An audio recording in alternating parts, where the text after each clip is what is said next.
চাঁপাইনবাবগঞ্জে আমের মৌসুম শেষ হতে বাকি আর মাত্র কয়েকদিন। মৌসুমের শেষ দিকে এসে আশ্বিনা আমের দাম না পাওয়ায় হতাশ চাষিরা। কিছু 12 মাসি আম বাজারে আসায় আশ্বিনার দাম কিছুটা কম। চাষিরা যাতে ন্যায্য মূল্য পায় সেজন্য সরকারের সহযোগিতা প্রয়োজন বলছে কৃষি বিভাগ। চাঁপাইনবাবগঞ্জের বাগানগুলোতে থোকায় থোকায় ঝুলছে জিআই পণ্য আশ্বিনা আম।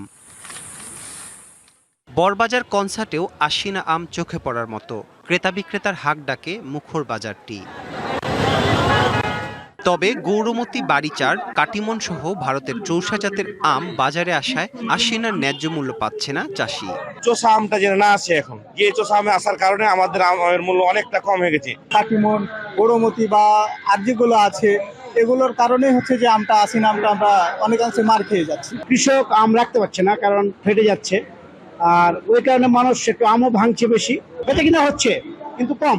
গত বছর এই সময়ে প্রতিমন আশ্বিনা আম বিক্রি হয়েছে 4 থেকে 5,000 টাকায়, আর এবছর বিক্রি হচ্ছে 1700 থেকে 2000 টাকায়। কালার এক্সপার্ট ডার্ক স্যাপ এবং মাইল্ড অন হ্যান্ডস টেকনোলজি সমৃদ্ধ অরিক্স অ্যাডভান্স ডিটারজেন্ট পাউডার আপনার লন্ড্রি এক্সপার্ট। একটা আমের পিছনে 15 টাকা খরচ পাচ্ছি, এখন 5 টাকা 10 টাকা করে দাম পাচ্ছি।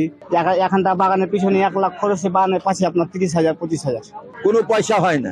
আমরা চাচ্ছি যে আমের দামটা 3,000 4,000 হোক, বিদেশে রপ্তানি হোক। বিগত বছরগুলো তুলনায় এবছর বাজার একটু কম, দাম কম। আমরা সরকারের কাছে দাবি জানাবো যেন অচিরেই ইন্ডিয়ান চোষা আমের আমদানি বন্ধ করা হয়। সুস্বাদু এই আমের প্রচার না থাকায় ক্ষতির মুখে চাষিরা। রপ্তানি করা হলে ন্যায্য মূল্য পাবে কৃষক, এমনটি বলছে নেতারা। এখানে সরকারের তেমন উদ্যোগ নেই, আম চাষিদের তেমন তৎপরতা নাই। এখানে জিআই পণ্য হিসেবে যদি এটা স্বীকৃতি পায়, ব্র্যান্ডিং হয়, তাহলে এটা দামটা বাড়বে এবং এখানকার ন্যায্য মূল্য পাবে চাষিরা। চাঁপাইনবাবগঞ্জের আমটা এখানে ঐতিহ্য ফিরে পাবে। কৃষি বিভাগ বলছে আশ্বিনা জাতের আমের প্রক্রিয়াজাত করলে এর থেকে মিলবে সুফল। এটা যদি আসলে প্রক্রিয়াজাতকরণ করা যায় তাহলে কিন্তু ভালো হচ্ছে, এবং এই বিষয়ে আমরা ইম্পর্টেন্স দিচ্ছি। এছাড়াও কৃষি বিপণন অধিদপ্তর এটা কাজ করতেছে। আমরা প্রস্তাবনা দিচ্ছি যাতে এই বিভিন্ন ভর্তুকি এবং কৃষি ঋণের মাধ্যমে যদি ছোট ছোট মেশিন দেওয়া যায় প্রক্রিয়াজাতকরণে, তাহলে এটা খুবই সহায়ক হবে এবং নতুন নতুন উদ্যোক্তা তৈরি হবে। জেলায় মোট আমের 25 থেকে 30 ভাগ আশ্বিনা জাতের আম চাষ করা হয়। DBC news desk.